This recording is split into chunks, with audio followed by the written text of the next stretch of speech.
Hi, good morning, everyone. My name is Sean Ree. Let's get into it. How does God work his way into people?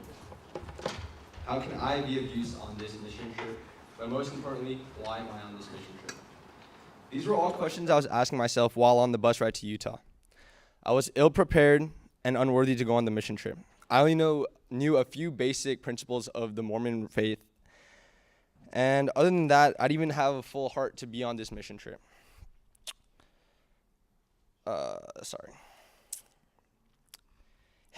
In the end, however, I realized how amazing God truly is and how he works his way through people. At the beginning of the trip, Pastor Kevin gave us assignments. Mine specifically being to encourage Joseph, the guy who did the prayer right now. And he's one of the newer faces to our church. At first I thought, okay, this is going to be an easy assignment, but never was I so wrong. My heart grew cold, and little by little, I grew more and more annoyed with him. He did things that really annoyed me. While everyone was tired, he'd be yelling the praise, and I'd be like, please, just be quiet. And at one point, the task looked impossible because I'd snapped at him really hard, making it clear that I didn't want to be associated with him or be just friends with him at all. After a talk with Pastor Kevin, he helped me realize to see how crucial it was for us as brothers and sisters in Christ to look out for each other. The talk influenced me a lot as I apologized to Joseph, telling him that the only issue was me.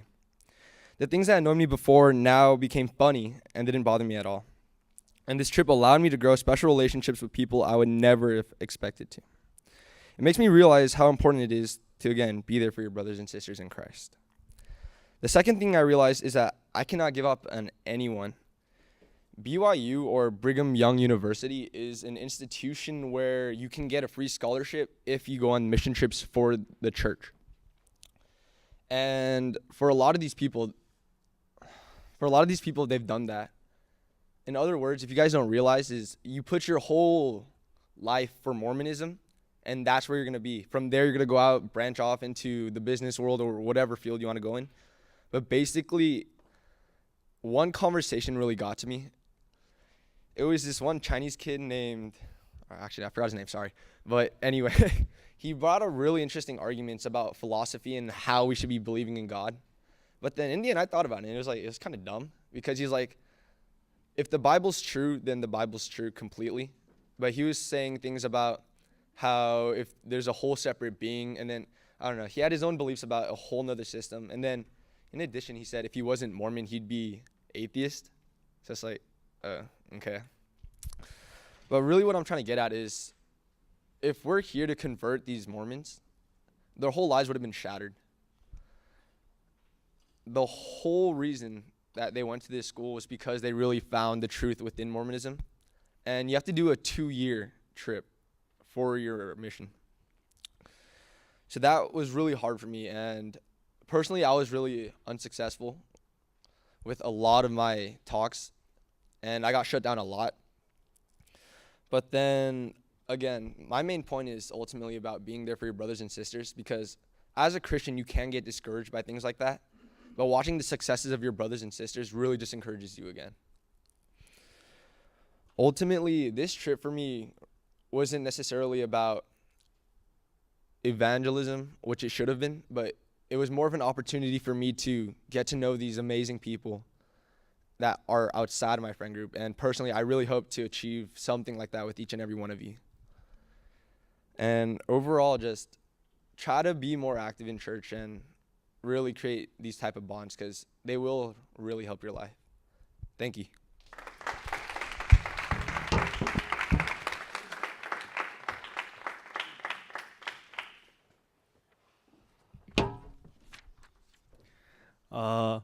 I'm pretty sure most of you guys know me, but I'm Matthew Rowan. I went to Berkeley mission trip, and this is my very first mission trip I've ever went to. Just like most other people, I was very nervous. I was very shy. I was very hesitant, and then I always told my parents I didn't really want to go because I thought it wasn't meant for me, or because mainly because I didn't have that motivation to go. But I made the move to go this year because of some reason. I don't know why. I just decided to go this year, and Preparing for it was very hard, but at the same time, it was very, very fun. Getting to know each other more on a deeper level. It was very challenging, but at the same time, it made me realize many things. And just the time that we had a fellowship, just it helped each other grow, whether it be spiritually or whether it be just as true brothers and sisters in Christ or just as friends. You know, and as it was time for us to leave to the mission trip, leaving many people you love, many people that you are close to, it's very, it was very difficult for me. It was very uncomfortable, and it was, I kind of hated, I regretted leaving, but at the end of the day, I felt very empty in my heart. I felt very lonely, but in the times that we had together, I realized that I had my brothers and sisters right next to me. I had people who loved me. So, I felt that warmth. I wasn't lonely anymore. Instead, I was having so much fun. Um, you know, just, I'm really, really blessed and just so happy that I went on this mission trip because, I just gained so much precious memory and so many experiences. Although that there are times when, we got yelled at for being not mature, and there are times when we had conflicts with each other. Just these times, these precious memories and experiences just truly helped me realize and just, shape my life after that. Soon after we went to Berkeley and started evangelizing, I began to realize that, it was it was a lot harder than what the winter retreat was before.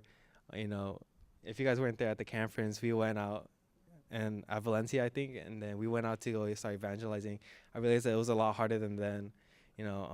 These people were more smarter, of course. They were very, very educated.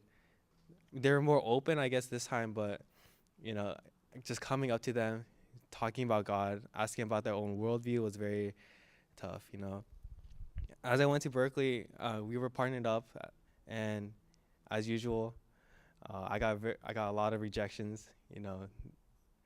It was very awkward. I didn't know what to do after that. There were times when I was very discouraged, but I had my brothers and sisters right next to me supporting me just to move on and just to continue. And just this time of getting to know each other more, and just this time to start evangelizing with one another. It wasn't just a time for us to grow more, but I guess time for us to make a move so that people can actually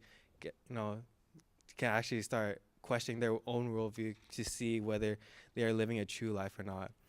I think my primary goal for this mission trip was just to grow more spiritually, know each other more better, and overall just to place a little pebble into these atheist shoes, just to always make them think, always make them wonder about if they are living the true life, if they are, if they are following the real religions, and I guess I highly recommend that you go on this mission trip. Just like me, I'm pretty sure you guys are thinking that it's hard, or like you don't, you feel like you're not supposed to be there, but I really highly recommend that you go on to this mission trip. So yeah, that's about it.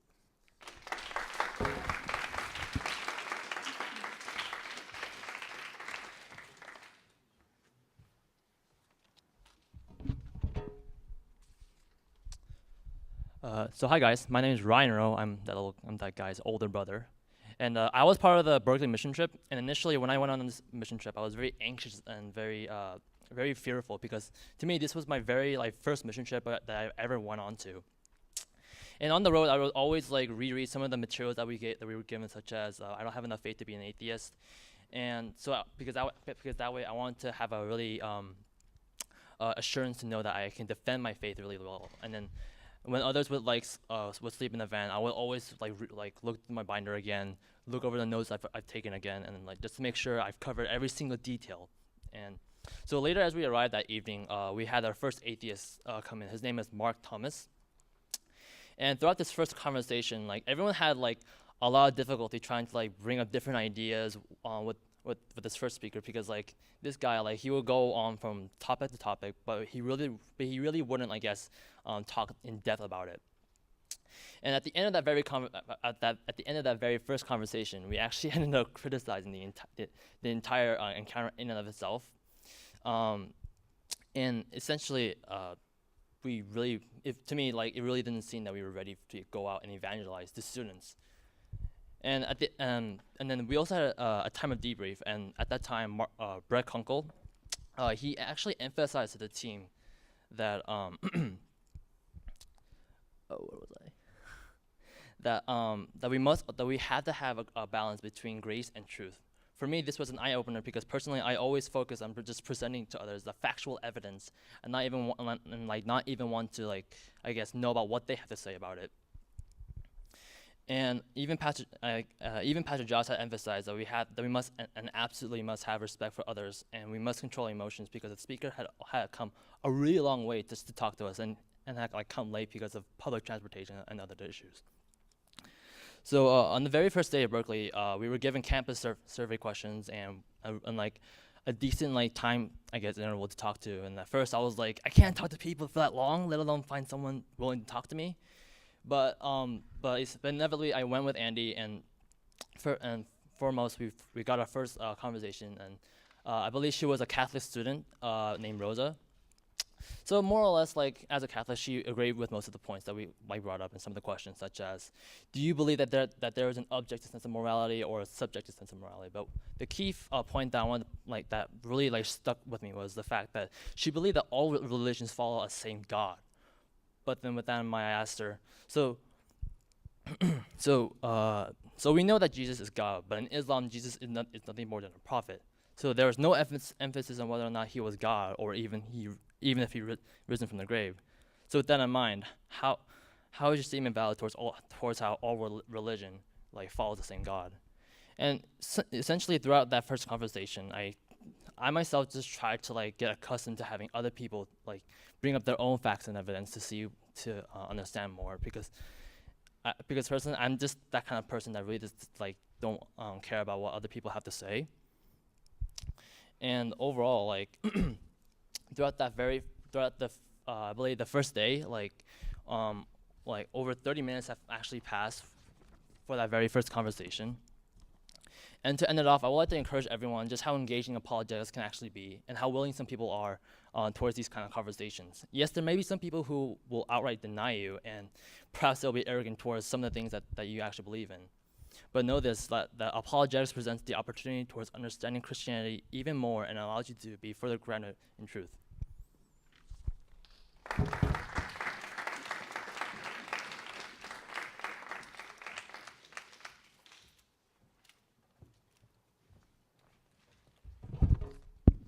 Hello? You guys can hear me, right? I'm checking. I know you guys can hear me. Hi, I'm June. A lot of people call me Peter. Yeah, that's an inside joke at Colorado City. But so I went on Utah and Berkeley. I'm gonna be first discussing about Utah because I went there first. So ever since going to Colorado City with Pastor Kevin, Stephen teacher, Sherry teacher, Kate teacher, David teacher, and Sydney, I was encouraged to be part of the missions team for both missions. And I was just motivated to do, God's work and hopefully be a part of the community that I neglected over the past 2-3 years. But then, Utah, learning about Mormonism wasn't easy. If anything, it was the most painful thing I ever experienced in my whole life. If you learn, the doctrines of Mormonism, I got, like, really frustrated because there are a lot weird stuff, like Jesus is the brother of Lucifer or whatever. Yeah, that's also very weird. And then, but Pastor Kevin, reminded us to not be, too frustrated, and just to remember that these people are spiritually blind. They think they're worshiping another God, another Jesus. They're worshiping a Jesus that's related to a freaking devil, like not the Jesus who, paid for our sins so we could be righteous in the eyes of God's eyes, So my goal shifted. It wasn't try to refute any of their arguments. Well, that was my goal throughout the whole missions for Utah and Berkeley. It was to, really show compassion to them and love to them, because that's the only way. In my opinion, that's the only way to show God's glory is through, serving them. It's not through, being a smart aleck and telling them how, low-key dumb they are. But um, so the ride to Utah was a bit long. It was like 10 hours, I think. And I was able to connect with a lot of people, going, to Utah and back. I got to know Joseph, Sean, Calvin, Isaac, and the whole other people because, I don't, never mind. Okay, so I have like stage fright, so like you guys have to like be patient with me. Sorry. Um, so so basically, when we did conversations at BYU, I was like a bit nervous. I'm an outgoing guy, but then talking to people, to random people about how their religion is basically wrong and they should convert is rather it's not really like I guess modest in the sense, but it's the only way that we were able to like at least have a shot of evangelizing them and converting them. So really David teacher kind of led the way for me because he was the first person I was partnered up with, and it was just a blessing to be with him because I was able to learn more about how to just engage in general and just to not be afraid and just put my faith in God. And that's ever since I was partnered with Calvin, Jason teacher, Nick teacher, throughout those conversations, I really had a lot of confidence going up and just confronting these Mormons. One thing that kind of stuck out to me was when we also partnered with Calvin, and then this guy who was like, "Oh yeah, I prayed about this, and this really feels right." And we all know, because we wanted to say what Jeremiah 27:9 said. It said, "The heart is deceitful above all things and beyond cure. Who can understand it?" But we can't really say your feelings are wrong. That's kind of rude. Oh, in our opinions, or what we thought it was kind of rude. We don't want to say your feelings are wrong. Mormonism is wrong. Everything you believe up to this point is wrong. Like I'm not gonna go ahead and say that to him. But Pastor Kevin reminded us that the truth, what we believe in, is going to be offensive to a lot of people. Since we are going up to these people and telling them that we have the truth and they don't, and it's going to be offensive. But then we just have to remember that the best way to show grace to them is not through not only serving them but also telling them the truth. So yeah. So I'm gonna go on to Berkeley because we don't have a lot of time. So Berkeley was probably one of the most exciting mission trip I've been to in terms of the conversations I had, just because like it was more challenging in the sense, but then I also had a greater foundation. So if people want to talk to me about evolution, creation of the world, is the Bible legit, then I was able to back that up strongly. During middle school, I also enjoyed having religious conversations with a lot of non-believers. So this wasn't like a first time. Also with Utah, it was easy to have conversations with these people at the Berkeley campus. But I guess through this trip, what I wanted to get back was that motivation to talk to non-believers, because over high school I kind of just didn't care about other people. Whatever you believe, you believe. I'm not gonna convert you or anything like that. But so I guess that's what I wanted most from Berkeley, is just that kind of motivation to talk to my friends about just religious stuff. So the first thing we actually did was talk to the three atheists over the first one, was Mark Hummus. His last name's Hummus, right? Yeah. So these group conversations, they're, I guess they're okay, but just personally, I wanted to say a lot more, but then every time I wanted to, my questions would be taken, or like someone else would shift the conversation to another thing, and I just got really frustrated at that. But that's not their fault. If anything, it's me. It's just how how that group conversation was formatted and arranged. So what I was really excited about was the Berkeley one-on-ones with the Berkeley conversations with college students, and gauging with like random students was an issue because at Utah I did the exact same thing. So this was like, you know, no biggie. But I guess what really stuck out to me, or one conversation stuck out to me, was when I was partnered with Ryan. We talked to this one girl named Jessica, and she used to be a Christian, but she said she just stopped going to church just because.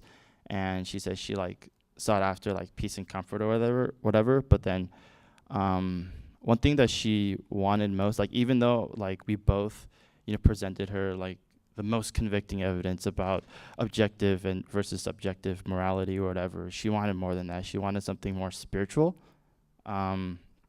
which was, you know, I was taken aback because usually that's what, you know, I never really expected a Berkeley student to say that. Usually they'd be like, oh, I just don't believe just because, you know, there's a lot of other things that, you know, make sense and Christianity doesn't. But no, for her, it was, I wanted something from God, basically. You know, I feel like God didn't do anything in my life. And from that point on, I knew I had to give my personal testimony of how I came to know Christ. And basically how I ended the conversation, because, you know, she had to go to class. I don't want to be late, but, you know, I just told her that you could put your faith in anything else.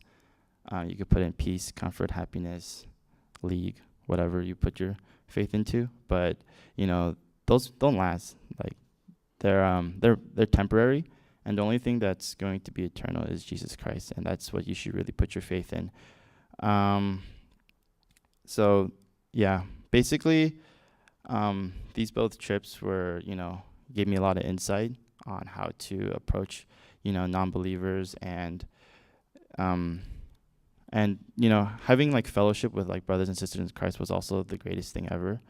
You know, as I said, I wasn't really part of the church because I didn't know a lot of people there. I only knew like Ryan, and that was pretty much it. And you know that like I guess that's okay, but I wanted to know more people, you know, more variety, you know, to spice up my life. So, and you know, getting to know Sean, you know, we actually known each other, you know, way back in like elementary school, but then we just didn't talk just because, you know, I don't know what happened, to be honest, but, you know, a couple things happened, and then, you know, here we are, you know, happy friends, you know. And yeah, so what I want to just end it on is just a encouragement to be more involved in these mission trips, actually in any other church activity, actually. You know, you may feel like, oh, I'm not going to know a lot of people there. You know, this one guy I don't like is going there. You know, just because you feel neglected doesn't mean that you should neglect Christ. Like if your mind is in the right place, if your heart is where God wants you to be, then you should, you know, it should be no problem, you know, going to these missions trip. Yeah, thank you.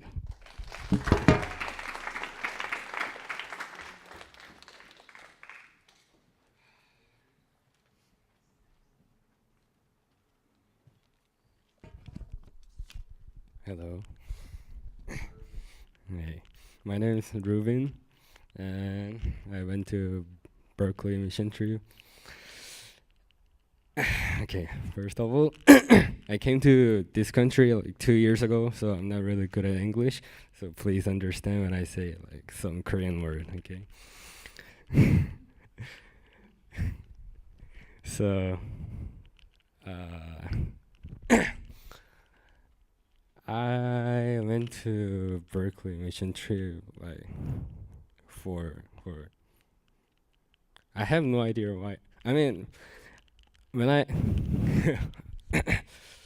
when I like first day I was so nervous because I'm not really want to go Berkeley mission trip, but the Bruce teacher and my friends, you know, want me to go like participate the mission trip, so I was like, okay, I will go there. So and I joined there, and I only know like and some guys like and Matthew, yeah, like three guys I only know there, and so I was so nervous, cause I mean that three guys can speak Korean, so yeah.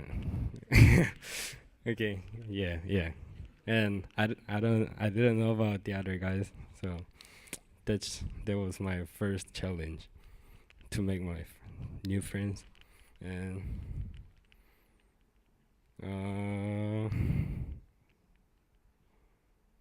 yeah.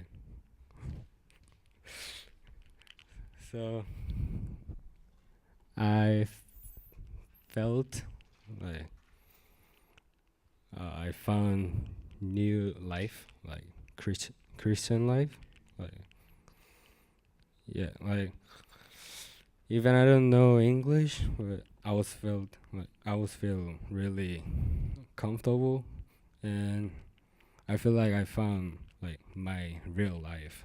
So like just everything was comfortable, even I don't know English. Like I made a new friends, like all the guys, and and yeah. So that was really interesting because I don't even do my phone. I don't even talk like using Korean, but but yeah, I was feel comfortable. And excuse me. One of interesting like wait.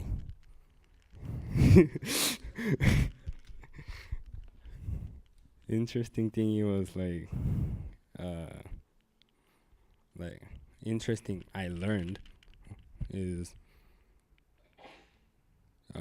being kind to the other person, because even they're not a Christian, because they're all same, they're all from same God. So I was so interesting about that because in my life I wasn't really care about the other persons, like especially like for example when they're make noise, I was like getting mad easily, and then I'm not really told to nicely to the other person. But like Pastor Kevin just said it to us, like being kind to them because they're all like they're all like what was it, child of God. So so yeah, that was interesting. And most challenge was like speaking English was really hard to me, especially talk to the what was it, atheism guy? Yeah, that was so hard. I don't even know English, so talk with atheism guys. Oh my god, I was like so confused. Like when they're speaking some what was it? I don't even remember what they're saying. I mean, so hard. I was like, oh, when they're speaking, I was like, oh, okay, and that's it.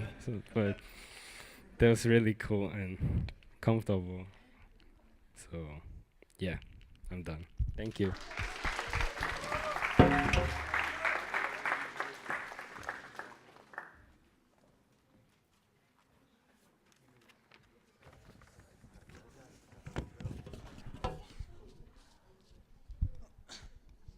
Hi, my name is Yuno, and I went Berkeley missions trip, and it was my first missions trip. And at first, my parents and my teachers recommended me to go to this missions trip, and I wasn't ready.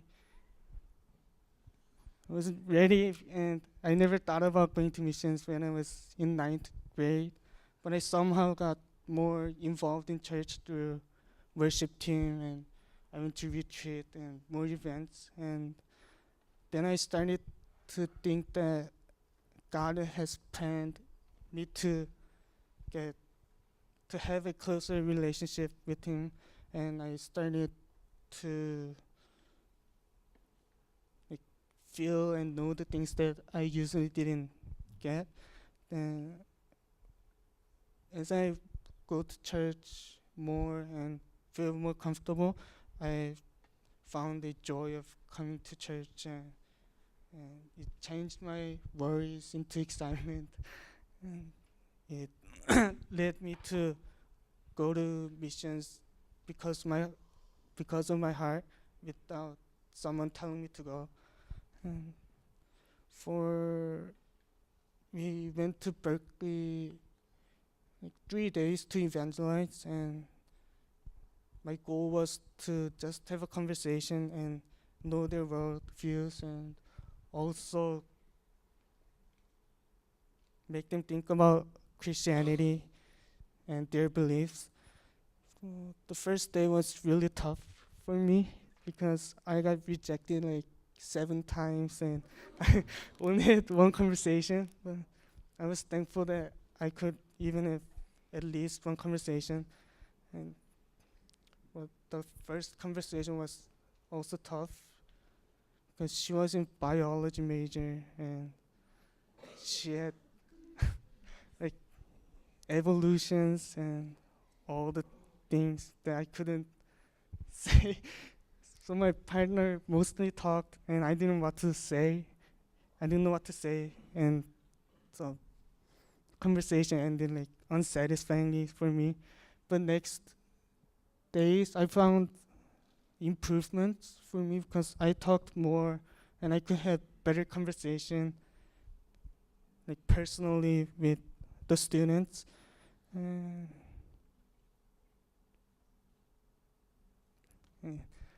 I got so much ideas and thinkings that I never thought about, and I also gave them questions that they didn't think about.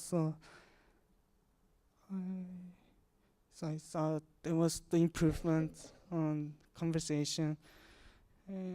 After I had like intense conversations because they had questions that I couldn't answer, but that was the most interesting conversations. And after all the conversations, it made me to believe in God more, even though I couldn't explain my thoughts and I couldn't answer them. And it gave me confidence to defend my faith because I usually didn't have conversation like this, and I thought I couldn't have a conversation when I went to missions.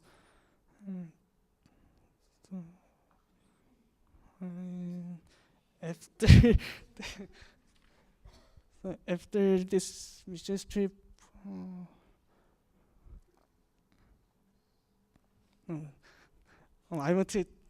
just gonna end with encouraging other people because to go to missions or get more active and getting involved in church, because I also didn't feel comfortable coming to church and usually didn't feel like coming to church other than Sundays.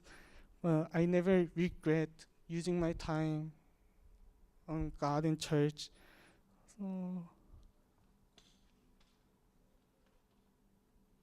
I want to encourage other people to get involved, and I thank all of the team members and the teachers, and I could go through the missions really well because of them. And this is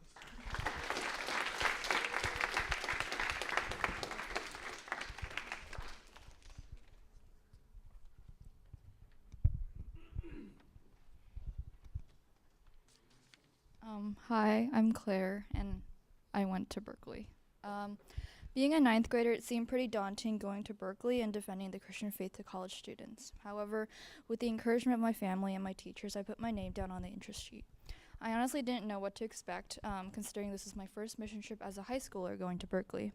I was both scared and nervous, mostly because I didn't read as much of Frank Turner's book. I didn't have enough faith to be an atheist that I should have, and I didn't read and I thought students on the campus would dismiss everything I had said to them. Surprisingly, it was anything but. I am extremely thankful to have gone on this mission trip to Berkeley with the Berkeley team all the way up to San Francisco. I realized that you don't have to be prepared for everything, and that is okay if you don't know the answer. Evangelism and apologetics unfortunately doesn't magically improve overnight, but rather something that improves for the more you do it. Starting conversations was a weakness for me, but I realized that was the hardest part. I was shocked to see how many people were willing to talk about religion on the campus. Something that was stressed repeatedly during our trip Something that was stressed repeatedly during our stay in San Francisco was about the image of God. Brett Kunkel, who was with us during the trip, constantly reminded us that each and every one of us, even the atheists, are all handcrafted and made in the image of God. I understood that it was important for us to be loving and gracious as well, being able to reflect God's love through our actions, and along with showing truth to the people we talk to. During the trip, I really enjoyed Walter, who was a pastor at Oakland, and his testimony and the actions that he took to defend his faith. He told us of a story of him holding a sign saying, "God loves you and your baby, let us help you," in front of an abortion clinic and going to jail because of it. He inspired me to be brave and stand up for my faith and my beliefs, even if it seems that everyone is out to get you. Through this trip, I realized that rather than aiming to convert someone in 30 minutes, all I had to do was put a pebble in their shoe. Something small but so uncomfortable in which they have to take out and examine it. It is not my power in which they come to accept Jesus Christ, but rather through the Holy Spirit. Because in Jesus Christ there is hope for us, and for the redemption from our sinfulness, and a chance to be with Him for eternity. This trip has encouraged me to apply what I've done to Berkeley to my own life. I encourage you all to come on the mission trip next year.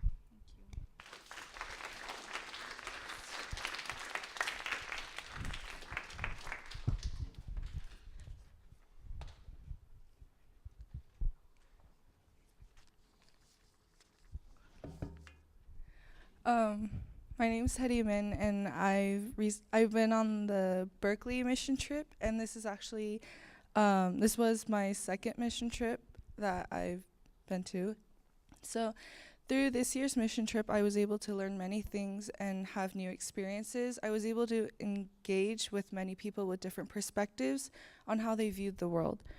And though at some points I was stuck and didn't know what to say, I was still able to have many fruitful conversations. During this trip, I was reintroduced to 2 new topics, which I thought was very important and relevant to this year's mission trip. The first topic is the image of God. And yes, everyone knows that we are all created by the image of God, but truthfully, I haven't been constantly thinking about it before this trip. This led to me being very prideful, even about the smallest of things, and I believe that this mission trip helped me lower my pride by consistently reminding me that we all are the same due to the fact that we are all created from the image of God. The second topic is that we must have a perfect balance between truth and grace. I've personally struggled with this by either sugarcoating what needs to be said or by showing little grace and being too harsh on words. Though it is obvious that we must keep a perfect balance when talking to someone with a different worldview, I mostly learned that it is important to keep this balance when conversing with our brothers and sisters. Coming to this trip was definitely one of the best decisions I've made, and I was so blessed to take this opportunity and go with an incredible group. I am so grateful to the wonderful teachers, outgoing students and friends, and to our intelligent pastor and guests for helping me have a memorable trip this year. I will definitely apply what I've learned to my everyday life, and I wish to go again and hopefully see some of you guys in the following trips.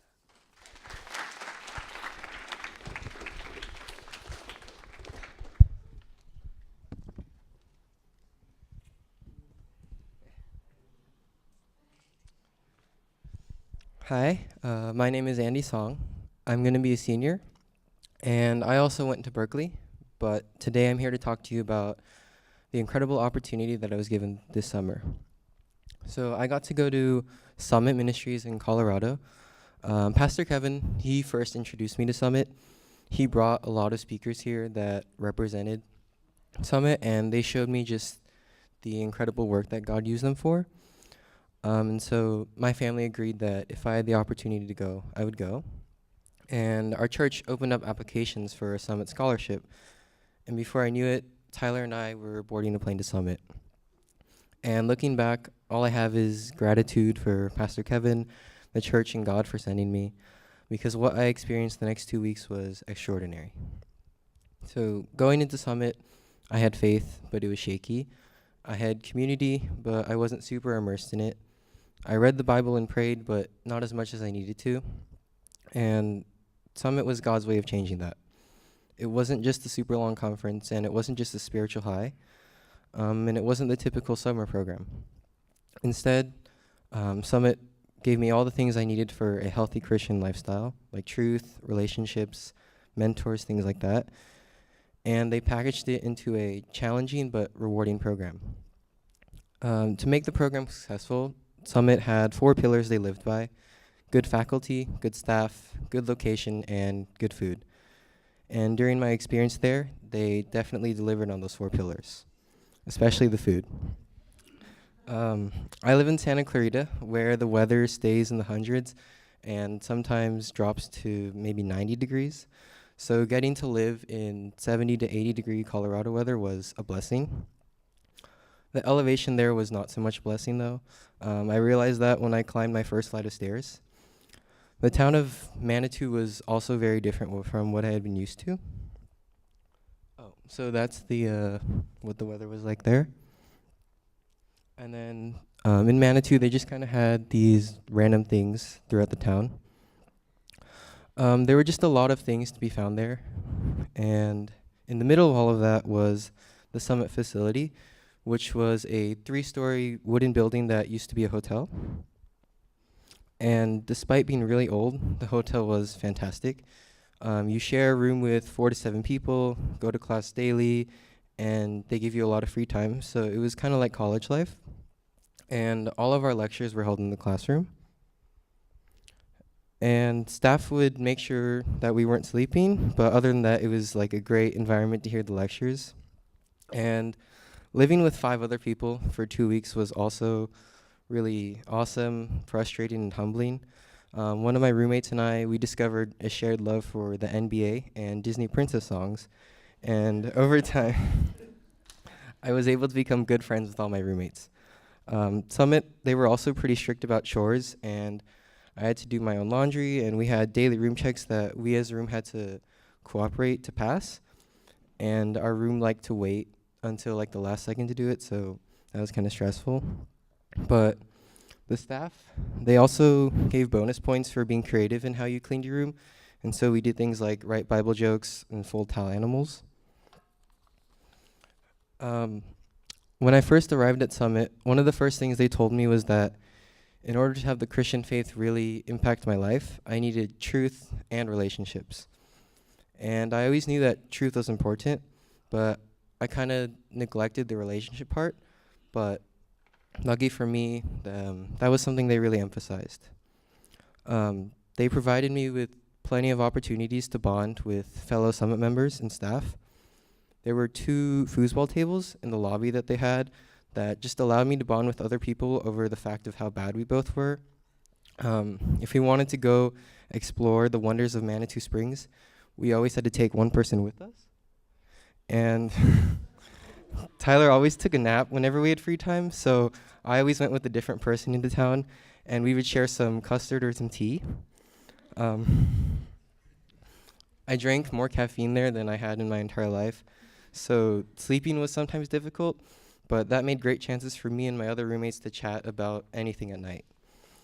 That aspect of Summit was really unique for me. We were given so many new opportunities to engage with people from all over. People came from Texas, Kentucky, Canada, and even Brazil. And more than half the people who attended were homeschooled. And my desk partner had grown up in Minnesota with 9 siblings. So Summit was definitely the perfect place to meet other Christians who had their own experiences in the Christian faith. And besides the town itself, Summit also provided plenty of other activities for me to bond with others. Sports was a big part of that. The majority of the camp was white, so everyone there was either tall, really good at volleyball, really good at ultimate frisbee, or all of the above. So getting to play against everyone else was super difficult, and the elevation didn't help at all. But it was fun. Basketball there was the one thing I thought had a decent chance at, except that one of the students was a 6'11", 5-star recruit, so playing against him was the best. Either way, that park was where plenty of memories were made, and Tyler and I became less terrible volleyball players after. And I also had the chance to go whitewater rafting, which was something completely new. I sat in the back seat, so I had to hold on for my dear life. And Tyler sat in the front, and he got soaked.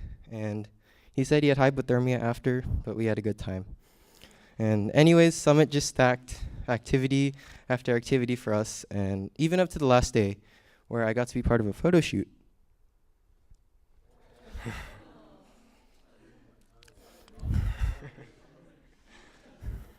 So, on to the real stuff, the lectures. So, Summit managed to assemble an incredible group of speakers. Some of them I knew, like Brett Kunkel, and others I had never heard of, like Christopher Yuan, who talked about his experience as a homosexual and how to deal with the gay community in a godly way. So we covered topics from gender theory to faith and science, and even far-ranging one like economics. And each talk was just jam-packed with so much information I had never heard before, and so many arguments I never even considered. And multiple times it felt like we were drinking out of a fire hydrant. Luckily, we had to take notes during this time, and now I have a binder full of so much information, or as Tyler calls it, ammunition to take down the liberals. Of course, with great knowledge comes great responsibility, and Summit emphasized the importance of truth and grace. The director of Summit, Dr. Myers, did his talks on worldviews, and he went into depth onto each of the 6 major worldviews, and he used all these stories, analogies, and examples to show how the Christian worldview made the most sense. And we usually heard from 1 to 2 speakers per day, and I enjoyed just hearing the wide variety of speakers there. But they weren't just there to lecture us. One really unique part of Summit's program was the open forum, which is where 1 or 2 speakers from that day would basically go out to the porch, and then we could all just come and ask any questions. And because everyone was from different places, there were a lot of different questions. But the speakers weren't afraid of them either. I remember there was one time where Kay Hiramine, who talked about economics, and Alan Schleman, who talked about Islam, were doing the open forum. And despite their topics being so different, they were pretty much able to tag team all the questions we asked. And it was amazing to hear such brilliant questions and answers each time. So to wrap it up, I had come to Summit to constantly learn the truth about Christianity, and that's what I was hoping to take away from it. However, I think everything was just as valuable. The relationships I made, the environment I was in, and the presence of God-fearing faculty, staff, and students was just as impactful. Coming out of Summit, I still struggle to walk in the way Jesus did, but I have confidence in my faith because I know Christianity is the truth. And it is a truth worth spreading, worth sharing with others, and worth living my life for. Summit convinced me that I needed this truth. I needed better relationships, I needed better discipline, and most importantly, I needed Jesus. My experience was unique at Summit, and if any of you guys were to attend, I'm sure your time will be there too. But the one thing I can guarantee you is that Summit will impact you, convict you, encourage you, and ultimately radiate Christ's love for you. And I know this because that's what it did for me. Thank you.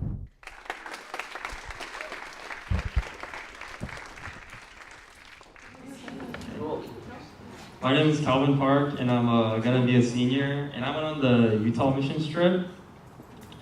And so I never really planned on going on a missions trip. I didn't think that it was like a huge priority compared to like other parts of my life.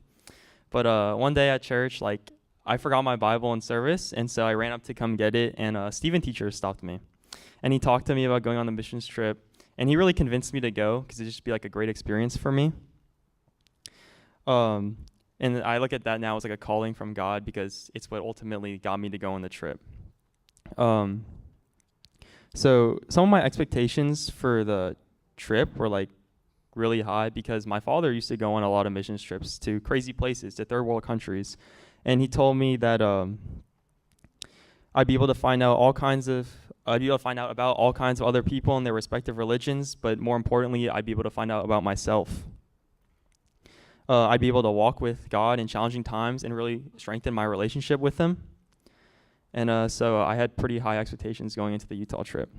And so fast forward to the Utah trip, and it was one of the best experiences I've had. I got extremely close to all of my friends who went on the trip, some people who I wasn't too friendly with before, but now I feel really close to. I was able to make more personal relationships with all the teachers, and especially Pastor Kevin. But most importantly, I was able to spread the gospel and tell people about God's great love.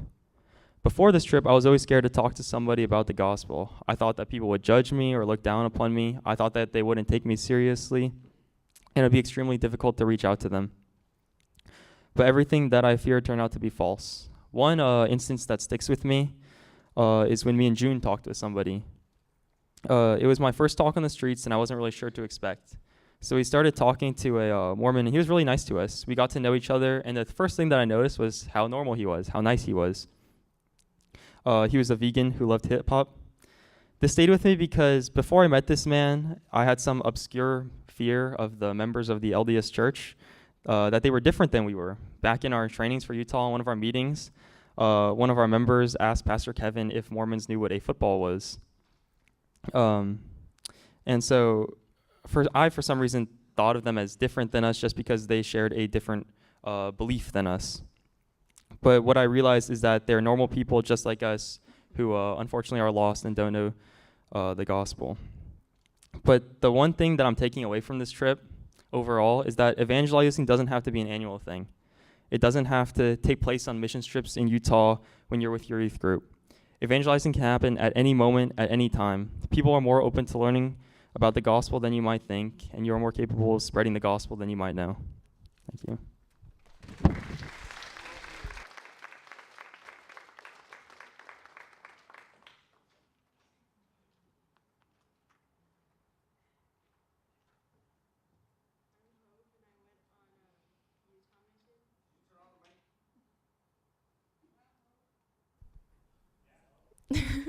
I'm Hope, and I went on Utah missions this year. And for the past few years, I had no interest in going on Utah missions, and my intention was to maybe go in a few years when I felt more ready and when I didn't have soccer camp at the same time of the missions trip. But that changed last year when my grandma told me to promise her that I would go this year, and I knew it would make her proud and happy. And I will admit I wasn't too thrilled about it, and I thought that I was nowhere close to being ready to go and talk to people in the real world about my beliefs. A year went by, and I put the thought of missions in the back of my mind and forgot about it, but finally the time came to sign up for it, and I thought to myself, how bad can it be? Initially, I signed up for Berkeley missions because it wouldn't conflict with my soccer camp, but a last-minute change in schedule caused me to change to Utah. Obviously, at that time, going on missions was close to last on my priority list. As the time came closer and closer, I felt that I wasn't ready, and I started to get nervous. The night before departure, I was having second thoughts and wondering if I was making a mistake and wasting a week of my summer, and I almost broke down. I was extremely upset and didn't know if I could go through with it. I felt unprepared and thought that I didn't belong in this missions group. On the ride to the Kaleo house, I studied more and felt slightly more prepared, but I had no idea how much I was supposed to know and what to expect. The first day of actually going out and talking to people was probably one of the most nerve-wracking things that I've ever had to do. I'm terrible at talking to people and extremely shy and uncomfortable, especially with talking to people randomly and what we were talking about. I didn't know how to approach people or what to say to them. Being partnered with Sherry teacher really helped me overcome that because I got to see what she did and how she talked to them and learned from it. As she made normal conversation with the Mormons we met, it calmed my nerves because I realized that a lot of Mormon people are nicer than I thought they would be, and it made me realize that they're normal people and not scary at all. As I heard where some of the people I met came from and their background in the church and their beliefs, and in hearing what they believed, it made me realize that I knew more about my own faith than I thought. It gave me more confidence as I talked to more people, and I was more proud to talk to them about what I believed and hear what about their faith was. I got to meet a variety of people from young parents to old ladies who worked in the temple to college students that haven't gone on missions and those who have. Being able to talk to these people helped me think about my faith more, and hearing theirs and going to different museums really opened my eyes and made me appreciate how great having a Christian faith is, and I realized I have a stronger and more solid foundation than I thought I did. For the first time ever, I felt sad for complete strangers that devote their lives for a religion that frankly does not make sense at all and is not true. At the same time, it made me more confident about myself and my understanding of my own beliefs, and being surrounded by other people who also want to help spread the gospel and seeing what they were doing really encouraged me as well. Going on this mission trip wasn't life-changing in the sense that I had a huge change in my life or understanding about my life, but it helped me realize how the little things that God does in my life lead to bigger things. God blessing me with soccer camp being moved didn't seem like a big deal at the time, but it allowed me to join the missions team, which led me to have this great experience, which would have definitely been a shame if I missed. At first, going with this tiny group was also slightly discouraging to me because of how small it was, but I was able to get close and develop relationships with more people than I thought I would have. Even being partnered with Sherry Teacher to talk to people for the whole week was something that God gave me to develop the way I did, and have her leading me and helping me grow through the first time being on a missions trip. And God definitely blessed me by letting us talk to good people. In the grand scheme, the missions as a whole was a small step to creating a greater life by developing my faith and beginning to a bigger understanding and more advanced faith in the future.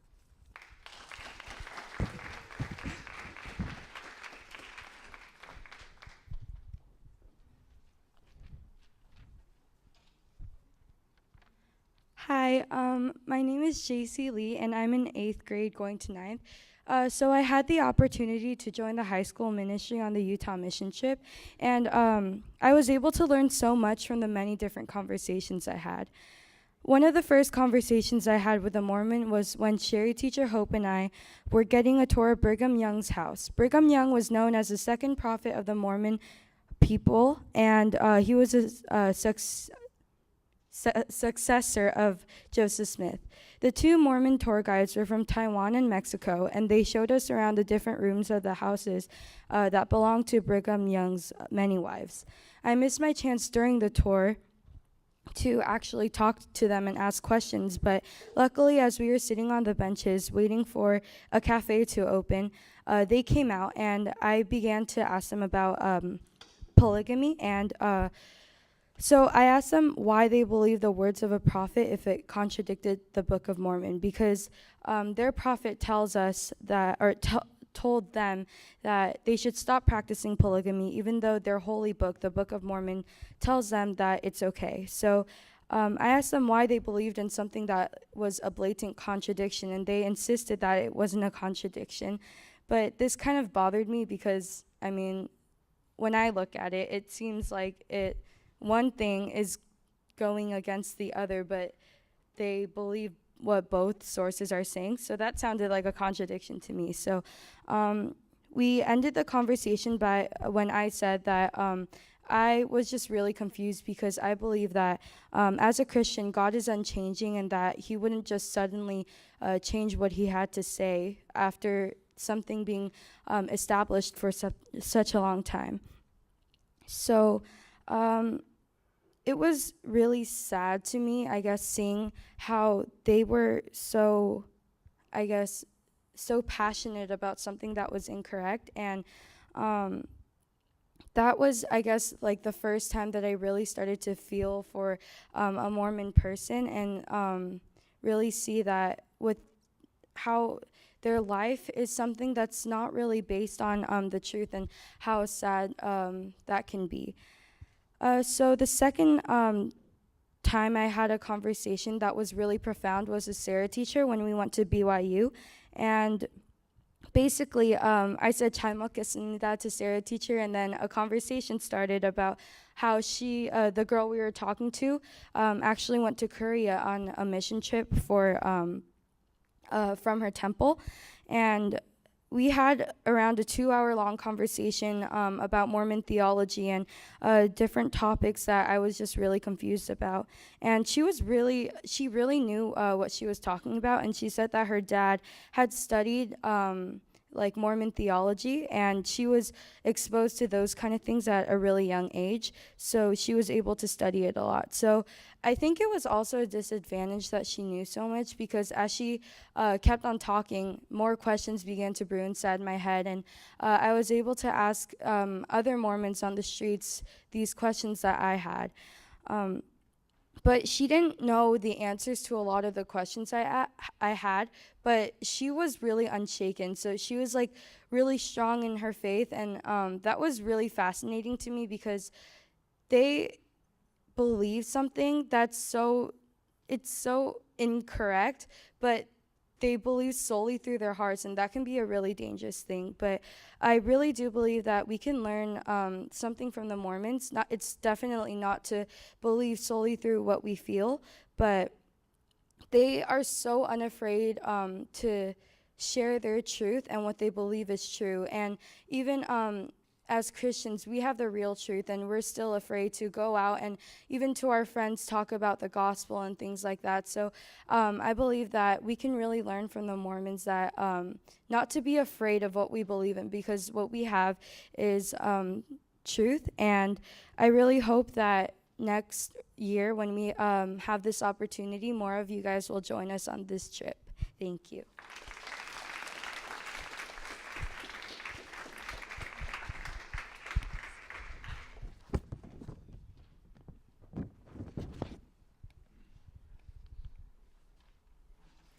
Hi, my name is Sydney, and this was my second year going to the Utah mission trip. So honestly, in the beginning, it was really discouraging with the amount of people that went.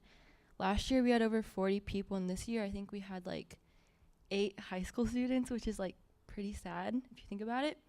So like going into this, like I was just really discouraged, and like my heart wasn't as like happy as like I wanted it to be, but like that's not what it was about.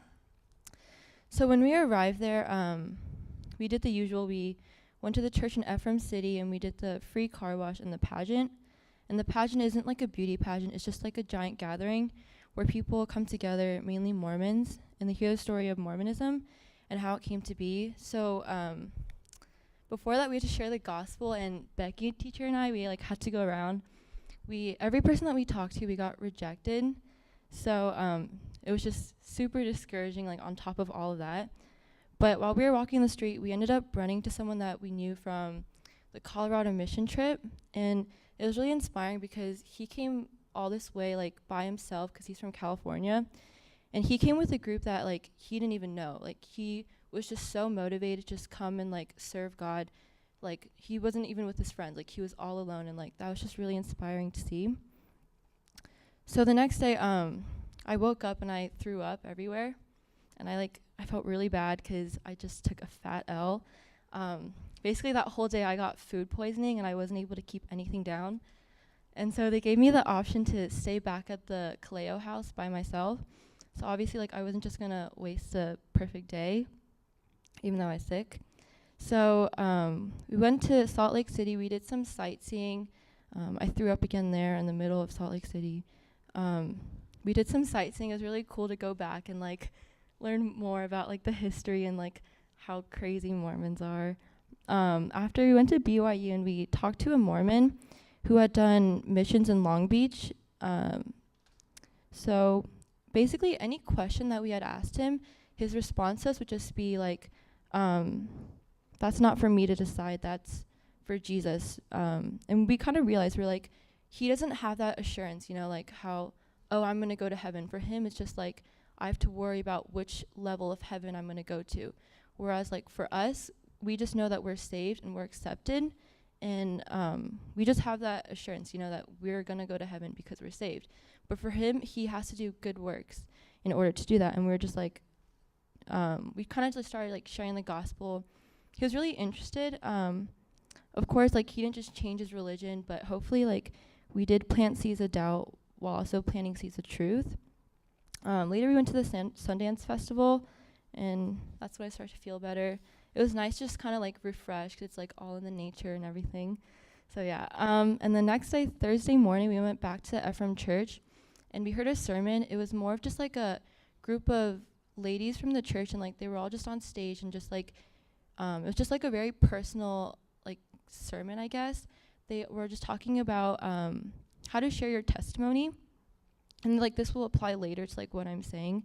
So we went back to BYU, we did like a college like campus tour, and it was so good. Like everyone that went, like we all like wanted to go to BYU.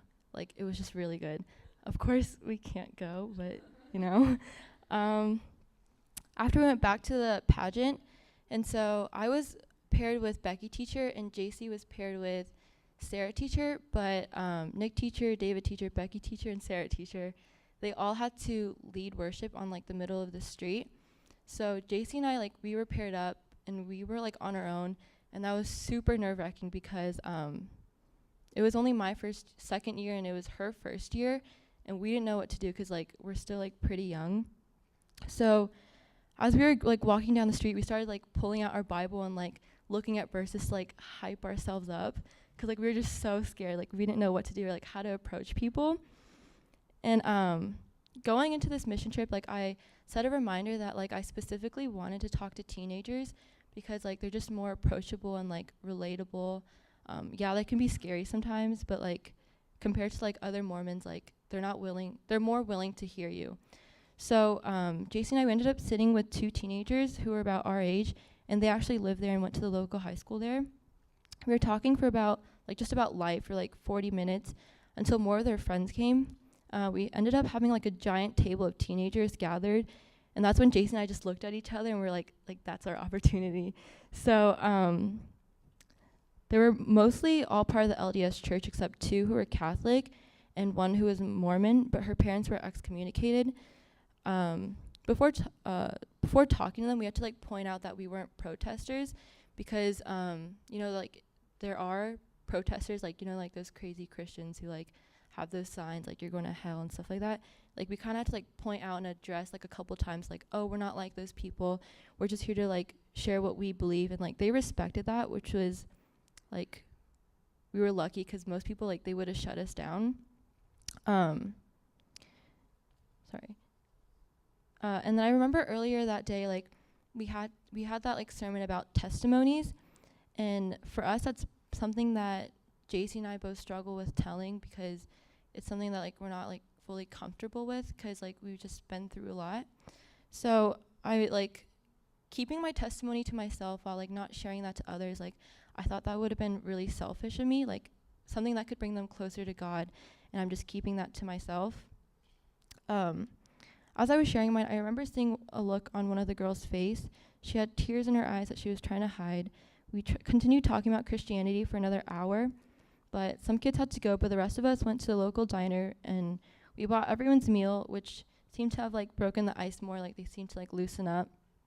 So they were like more open about like hearing about what we believe, and like we asked them more questions about them.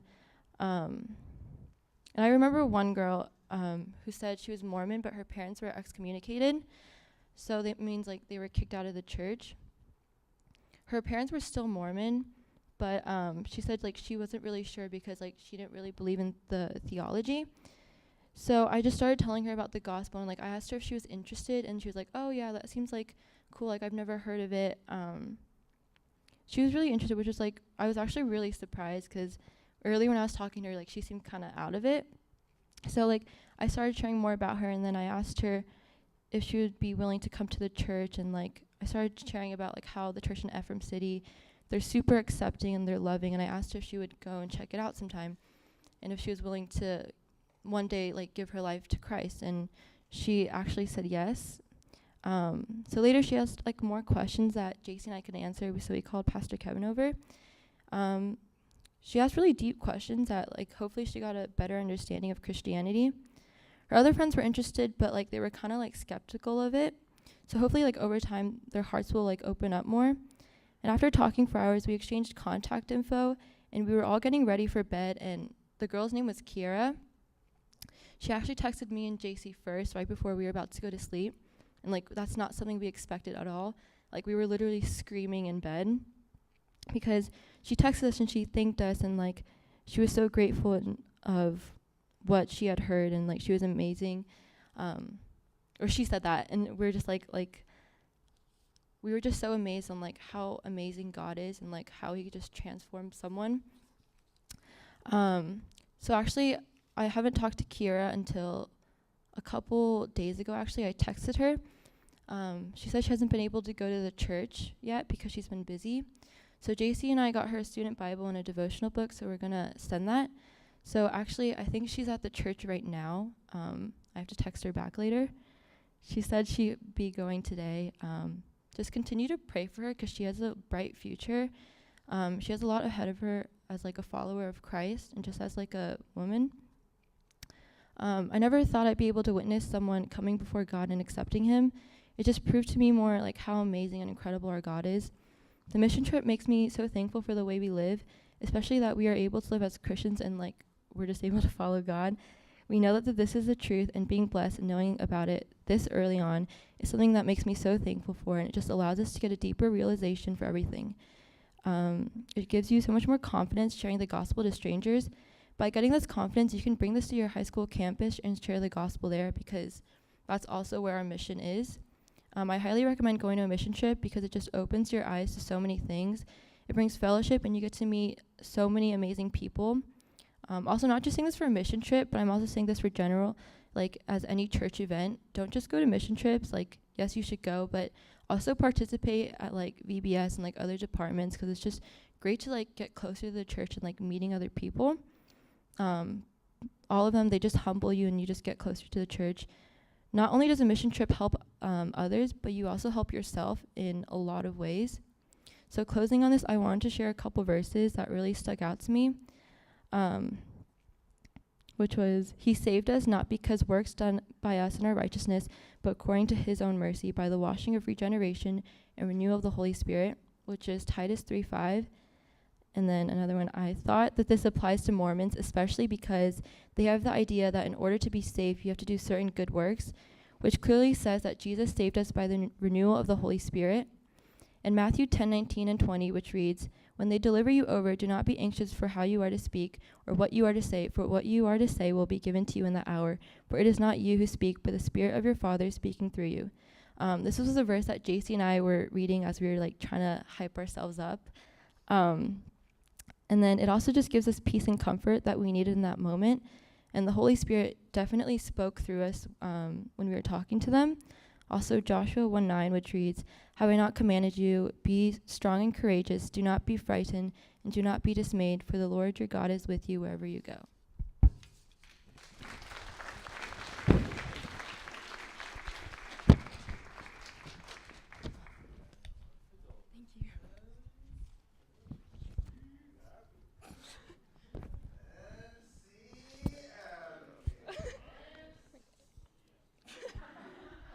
Hi, my name is Abigail. This was actually my first mission trip, and I was part of the Berkeley missions team. So I think the first thing I should start with is that deciding to go on a mission trip to Berkeley was not easy for me.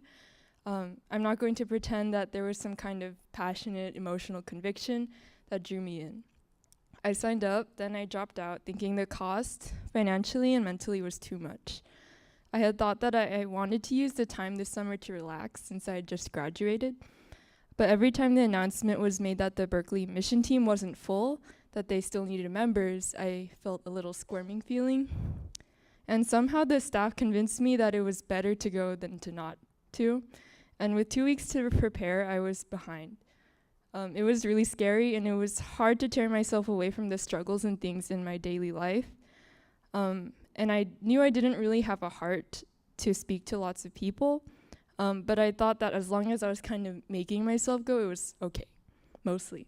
The first few days were really slow for me, mostly because it was hard to talk to my teammates. After years of being pretty much alone at church, I'd gotten used to just finding a comfortable spot in the corner and sitting down with a blank paper and a pencil. I had thought that it was okay as long as I thought about God, but I realize now that it made my faith pretty selfish. What I thought was gratitude for the abilities God gave me had actually turned into internal pride. To challenge that pride by speaking about God to people who were probably more intelligent than me was pretty scary. The thought of reaching out to new people, students or atheists, especially about God or the possibility of a God, and being rejected or not being able to change anyone's mind, not being able to say that I did well, was scary. So when everything I feared came true, I felt like a failure. I didn't feel like I was that great of a Christian since I had been being pretty lazy with my faith before coming here. I was the most awkward person in our group, just from my own observation, and now I wasn't even doing well in explaining or defending our God to other people. I just wanted to be home for the first 2 to 3 days.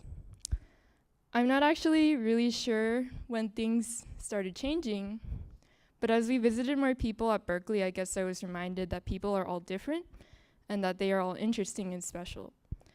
Past conversations lingered in my head, and each person's uniqueness was highlighted as each of their answers revealed a little bit of who they might be.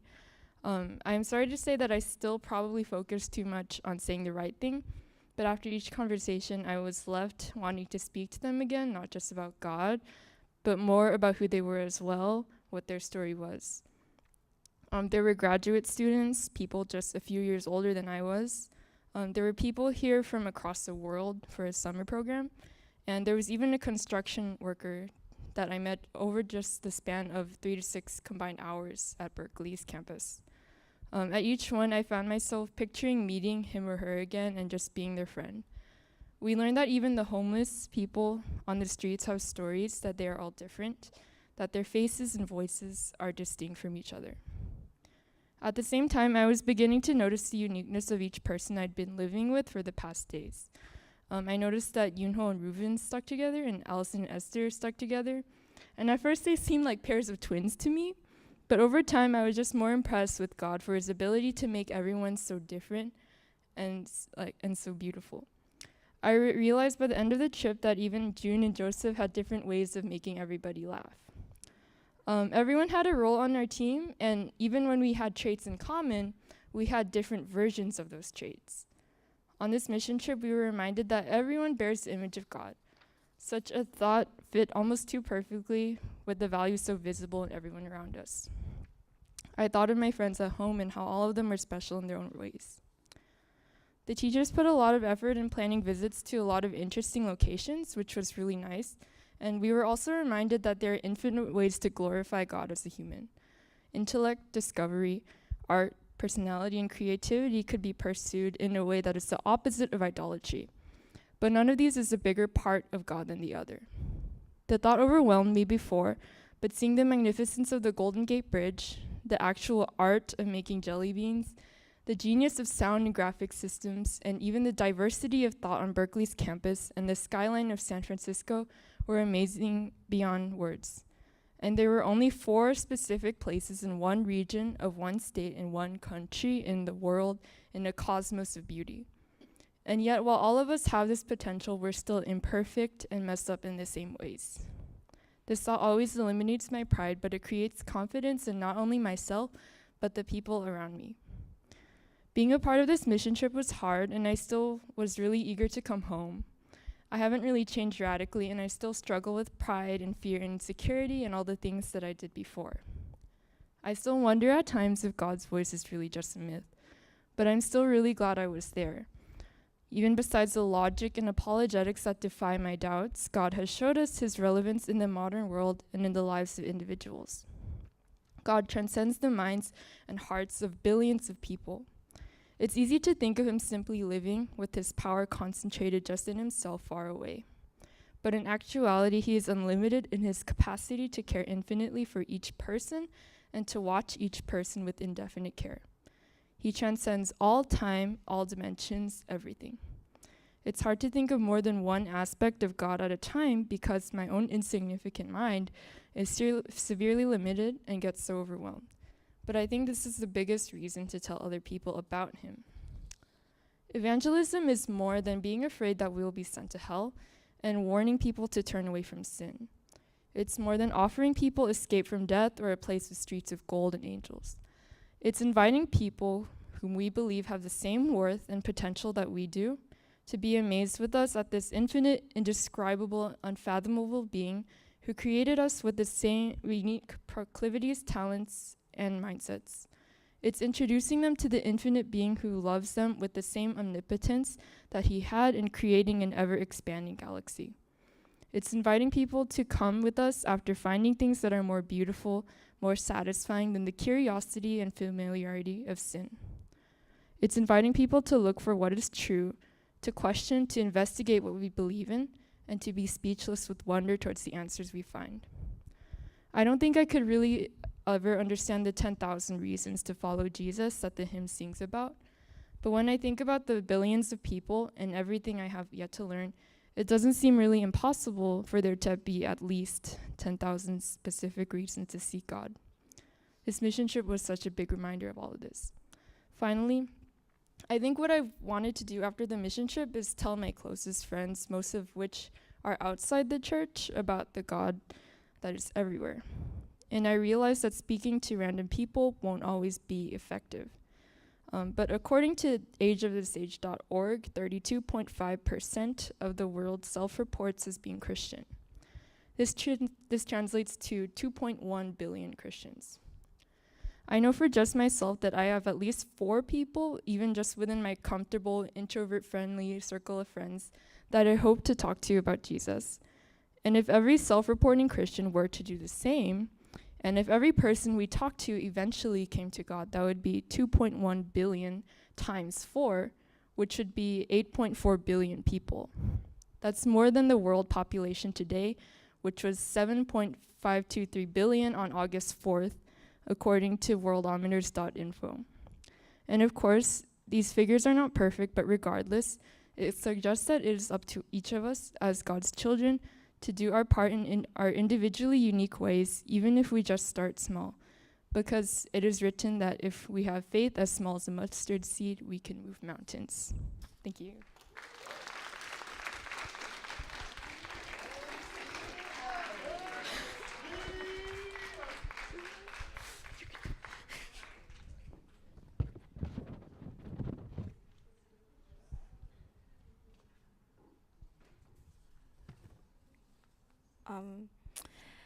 Hello.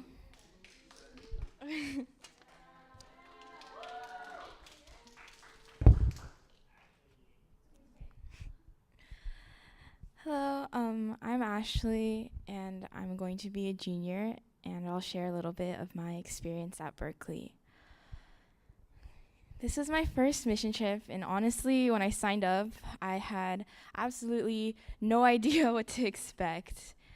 I never ventured so far from my parents, and I'm not exactly considered the most outgoing person in the world. It took a while to decide that I would finally go.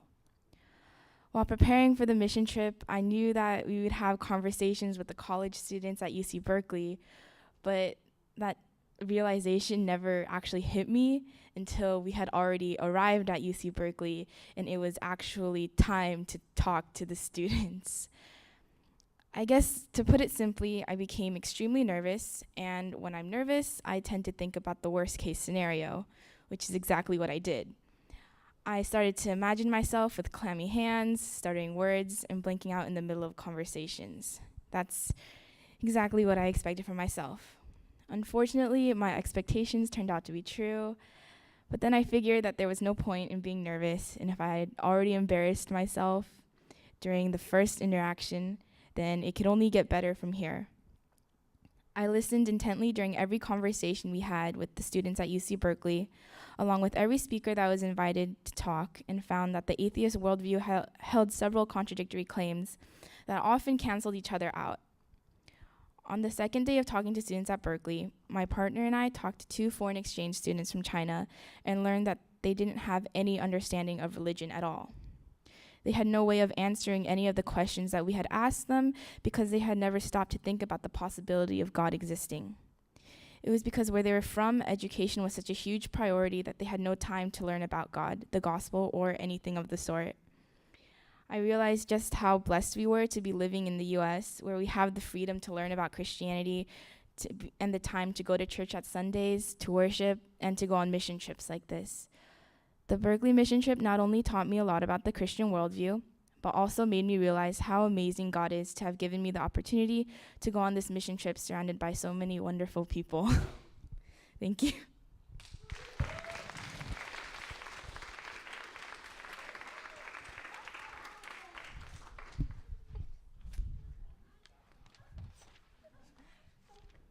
Hi, my name is Allison Park, and I first want to start off by saying the reason for why I chose to go on the Berkeley mission trip.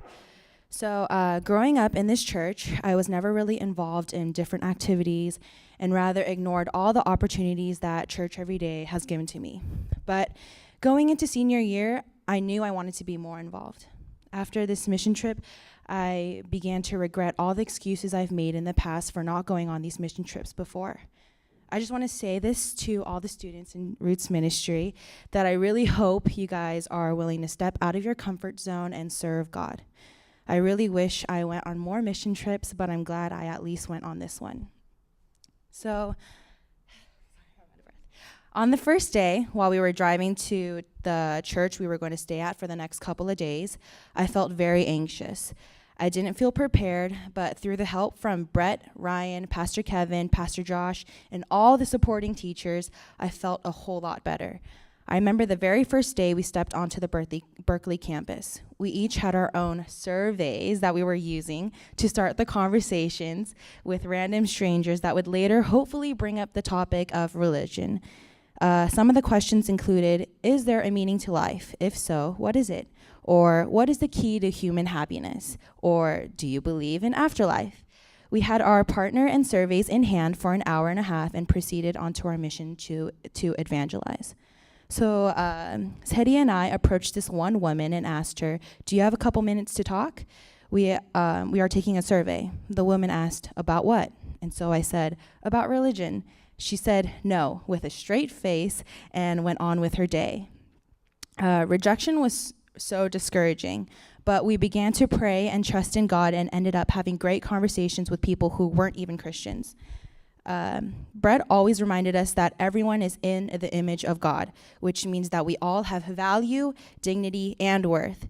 And so we need to act as a loving brother or sister to whoever we talk to, no matter what they believe in. That was probably the most challenging thing to accept. Almost all the people I talked to during the mission trip were non-Christians. There were times I wanted to interrupt and say, you're wrong, but I constantly reminded myself that I need to see these people with passion and prayer. At the end of the day, my goal was to always put a pebble on at least one person's shoe, meaning that I wanted them to question their own beliefs and see the truth in Christianity. Although it didn't happen numerous times, I'm glad I was able to step out of my comfort zone and have conversations about religion. One young Chinese woman I talked to, who was taking summer classes at Berkeley, said that she does not believe in God, but surprisingly, her dad suddenly became a Christian. She said he bought a Bible, began to read it, and now believes in God's existence, actions, and words. I asked her why she doesn't believe in God, and her answer was simply that her culture does not believe in it. I continued the conversation and asked her, do you believe in afterlife? She said yes, and so I asked her why she believed in afterlife. How could afterlife exist without God in the picture? She couldn't explain herself. There were also times when I would ask someone to describe their religion.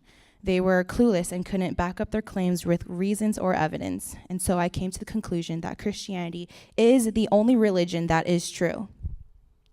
Also during the trip, everyone was introduced to 3 strong atheists named Mark, David, and Victor, as well as had a Q&A session with them. We also met a Christian man named Walter who explained his story living in jail after holding up a sign saying, God loves you and your baby in front of an abortion clinic. After listening to his story and heading off to dinner, Kate teacher asked all the students in the van what we would give up to God. Walter was kicked out of his church, sent to jail, and lived apart from his loving wife to serve God. At first, I didn't know how to answer the question, but I understood that giving up time, even a little time to read the Bible or have similar conversations that I had at Berkeley at the college I will be attending next month, was the answer. We can't call ourselves true Christians or that we love God without doing anything. That's one of the main things that stood out to me during this entire mission trip.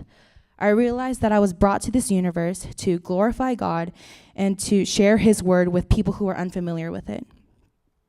I also got to spend time and get to know people, so many people on the mission trip, like Joshua, Reuven, Matthew, Claire, Lynn, MC, Abigail. The list goes on.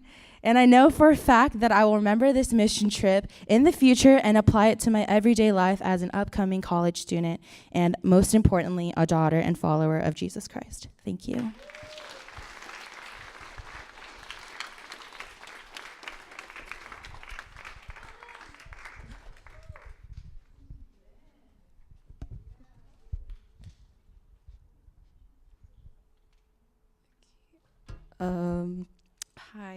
My name is Lynn, and I'm going to junior year, and this was my first trip to, this is my first mission trip, and I went to the Berkeley mission trip. And the reason I went on this mission trip was to challenge myself, talking to others about Christianity. And going on this trip, going on this trip made me look at many different worldviews and how everyone has a different way of seeing the world. Because I was grown up in a Christian family and was surrounded by Christians, I didn't really have a chance to interact with non-Christians. And but I got to experience talking to people who grew up in a non-Christian family and that they had a different view of a religion. And while we were on this trip, we were reminded about how everyone is made in the image of God. And through that, I got to learn that even though these people are people who don't believe in God, we still need to treat them as like a brother or sister and respect them because they are also made in the image of God. And after talking to them, we should not walk away with anger, but just care and love and pray for them.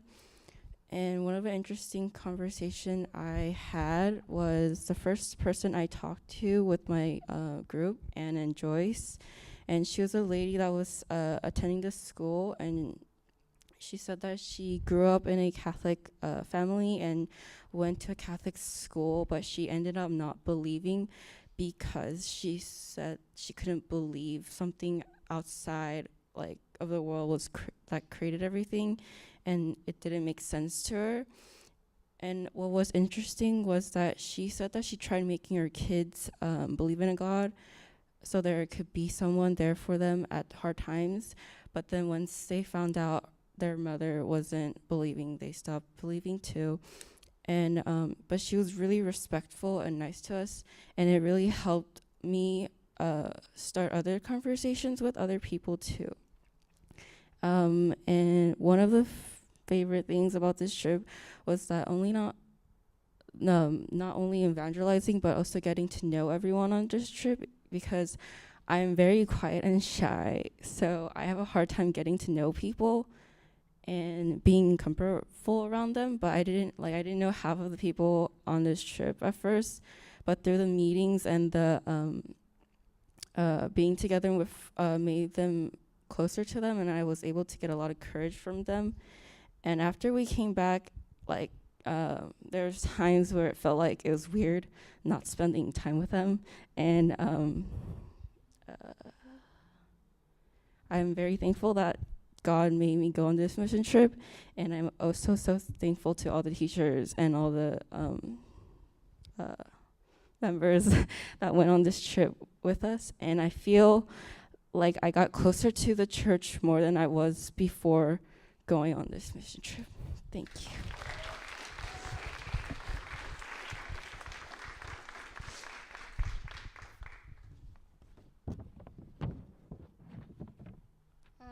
Hi, my name is Joyce, and I went on the Berkeley missions trip. This missions trip was actually my first mission trip ever, and I had a great experience. I got closer to people that I didn't know very well, and I got closer to people I already knew. And I'd say we had a lot of fun because we did have a lot of fellowship, and we did a lot of mind games like Picnic and Bobby's World, and we also had lots of time to worship. And one of the things I learned at Berkeley was that people are actually really open to other religions and other ideas about God. Also, one of the things I took away from the missions trip is that I need to remember that the people that I'm talking to are also made in the image of God, and I should be loving and patient with them. One thing that we did at Berkeley was go out and have conversations with students / people who are sitting around and essentially ask them about their beliefs regarding God and religion. At first, I was kind of scared to just go up to a random person and ask questions because I thought they were going to be somewhat aggressive and jump around making claims here and there, but it turns out that most of them are very open and very respectful. One of the things I learned was that one of the things I learned was that the more you go out and talk to strangers, the easier it gets. In the beginning of the trip, I was very nervous, but by the end, I wasn't as worried and nervous as I was for the first conversation that I had. When I asked if they believed in God or a higher power, most of them said that there was no God, and a lot of them said that they don't know. And a couple of the people that I talked to said that they don't really care. For example, one conversation that I had was with a girl who said she was baptized, but she also believed that there was no God, and she kind of didn't care about any of the questions that we were asking her. I think the first conversation I had was definitely my favorite one, and I was in a group with Lynn and we were talking to a very nice older lady named Mary, and she said that she was raised Roman Catholic, but she converted to atheism because she didn't see the point and some of the things didn't make sense to her. And she also said that she wanted to raise her kids Catholic because, like, for example, when she was scared, she would used to pray a lot, and so she wanted her kids to have something like that, which I thought was really touching, but they all ended up converting to atheism. And another thing that we did at Berkeley was we had atheists come and basically share their beliefs and about the topic that was chosen. And I definitely learned a lot from those because the first guy that we had named Mark was a very interesting guy. He jumped around a lot and made a lot of different claims, and I started getting really frustrated, but after that, Brett Kunkel kind of reminded us that people are still made in the image of God, and we should treat them with love and respect and talk to them patiently. And yeah, that's it.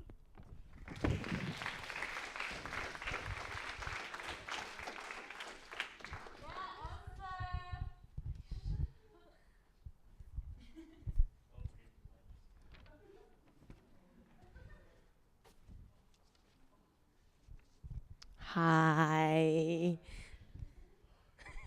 Okay, so my name is Esther. I am gonna be a freshman in college.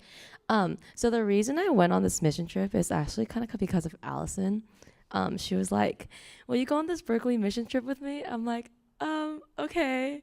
So that's kind of why I went. But I honestly think it was probably the best decision I've made in life so far. Okay. Going to Berkeley, I learned how to defend my faith, learned new things about Christianity, and also created a lot of friendships.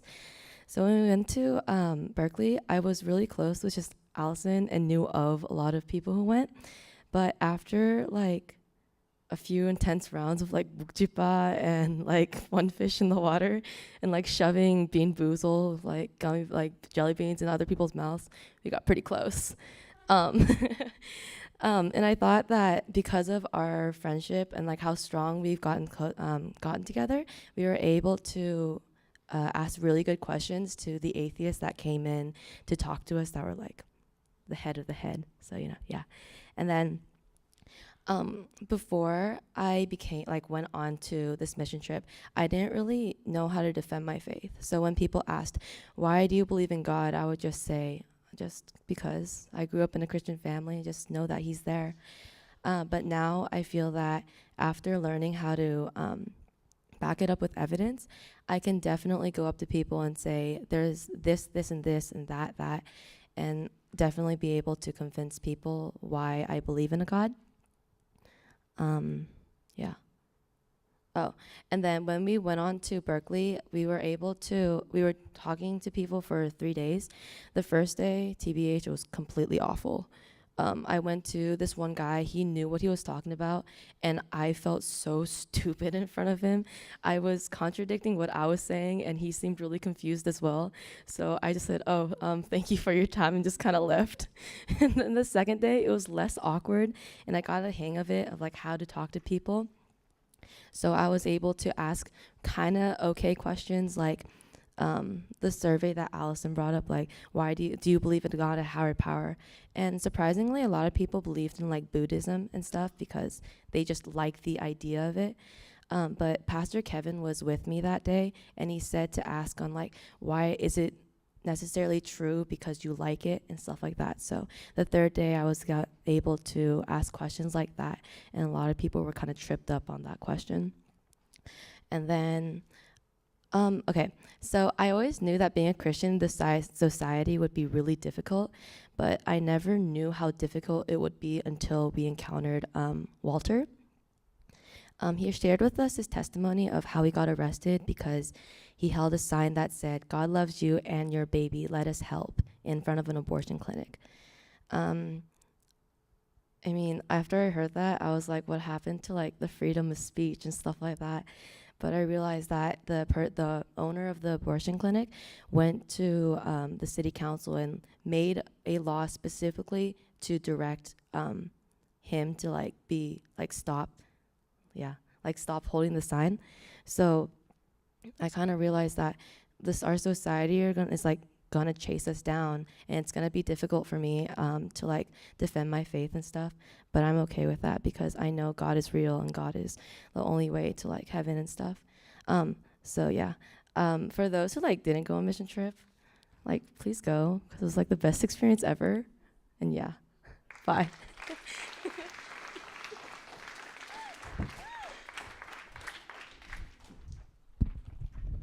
Okay, so off topic from the missions trip, I just want to share you guys what my summer's been like. It's been very busy. So this summer has been one of my busiest in my life so far. I actually only spent like approximately 1 week and a half at my house. So where I have been this summer, Andy and I woke up 5:30 to get ready for our adventure. We packed up. We had to catch a flight at 6:55. Our destination, Summit Ministries at Colorado. Walking into the lobby, Andy and I were greeted with looks as we happened to be the only Asians in the room. And as we checked in and got ready with our stuff and sleeping arrangements, Andy and I decided to meet people. Around 95% of people said they like to hunt with guns, drive trucks, and farm out in the country. Being city boys and Cali boys especially, we couldn't relate that well at Summit. But however, there was something that we could relate with. It was the passion that they had for Christ. At Summit, I could not believe how strong some people's faith were. During worship songs, the room was filled with different ranges of vocals, all singing Amazing Grace. It was truly a beautiful experience, coming together with Christians all over the country, mostly Texas though, and seeing their love for our God. Combined with the speakers, the Summit was probably one of my best experiences ever. Learning about worldviews, social issues, and most importantly, relational apologetics, I couldn't help but be overwhelmed.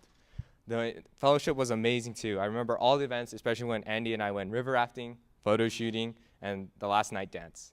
However, little did I know that God used Summit for something bigger this summer. The California State Summer for Mathematics and Science, aka Cosmos, is a program where 200 students are selected for 4 weeks for an intense crash course of a specific area of science. My cluster or group was called Tissue Engineering and Regenerative Medicine, where we research in the lab various lab techniques and completing a final research project, as we were given responsibility to complete some of our professors' research projects for him officially. Another experience at Cosmos on top of the crash course bioengineering project was an experience of college residential life, which was a series of programmed activities and discussions one typically would experience in college. Anyways, when I first talked with my suite mates, I remember the first question people asked me was if I was a virgin, if I drank alcohol, or if I did drugs. And some people's questions were in 3 no's in a row.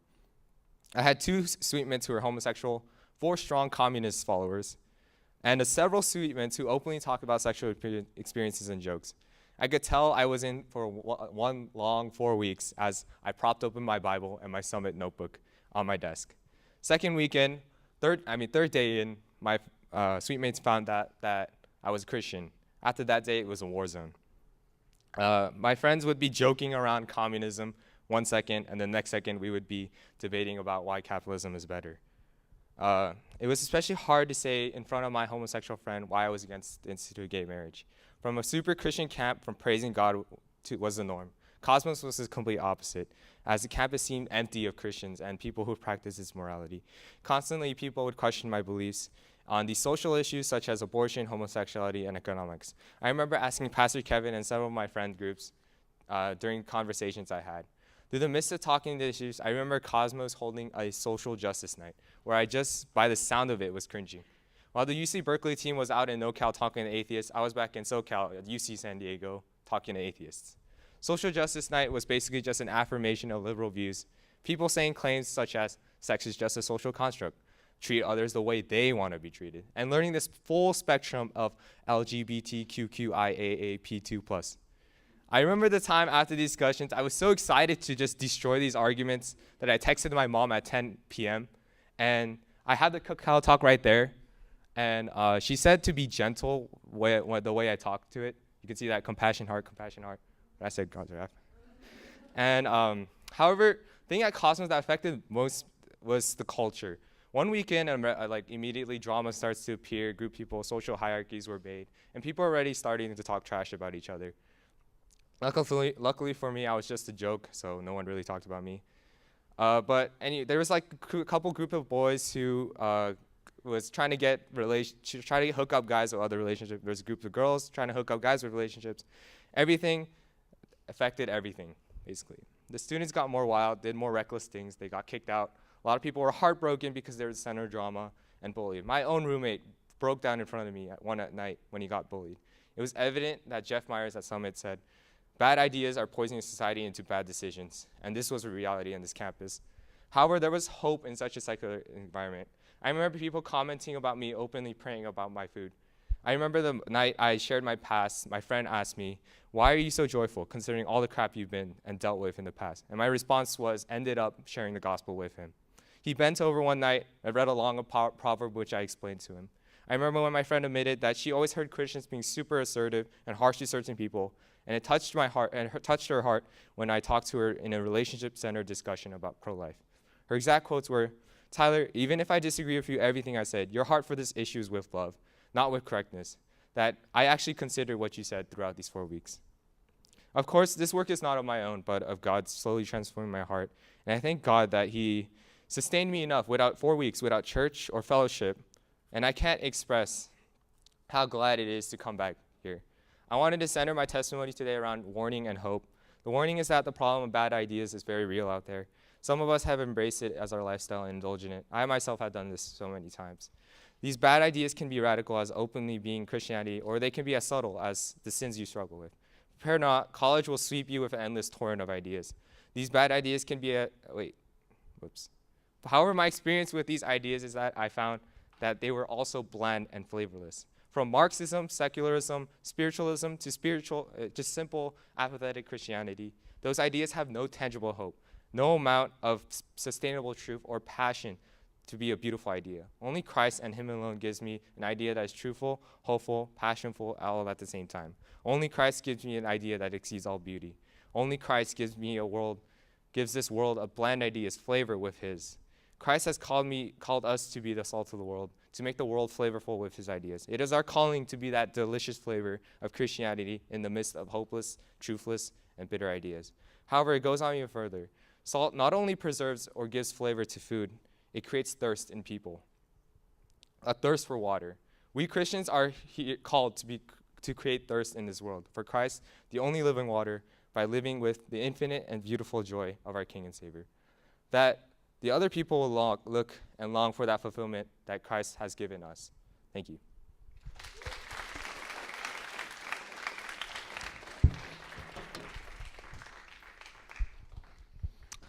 All right. We've had various brothers and sisters share with us, and so I just hope that you guys were encouraged. One thing I forgot to share at 9:30 was when we went on to Berkeley, especially for the seniors. If you have this fear that that your faith is going to be shaken or that you're going to lose your faith, you can ask each and every one of them. None of them were shaken or even had the thought of, oh, maybe atheism is right or whatever. The thing is, Pastor Kevin made this clear to us that we kind of forgot was the atheists that came to speak to us, they were the top of their kind of atheist circle.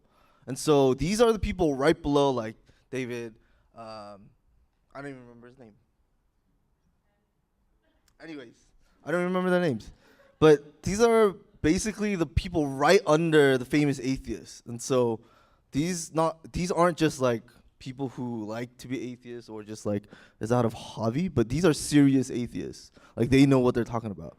But if you ask each and every one of them, none of them were like, oh no, maybe Christianity is wrong. Maybe I have it all wrong.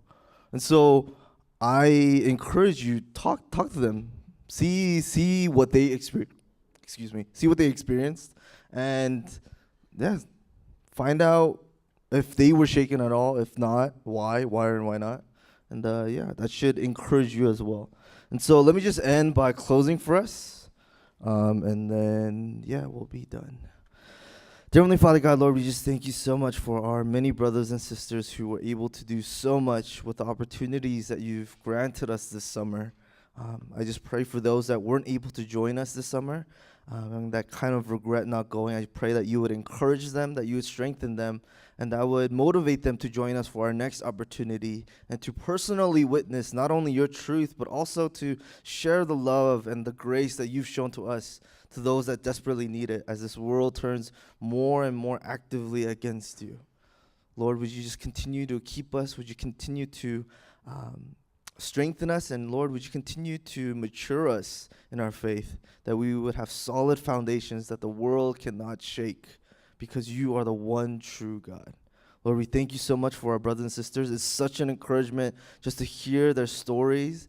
And Lord, I just ask that you would continue to allow us to remember these stories and these memories and these experiences, that we would continue to share our testimonies not only with each other, but also those that desperately need your truth. We thank you, Lord. In your name we pray. Amen.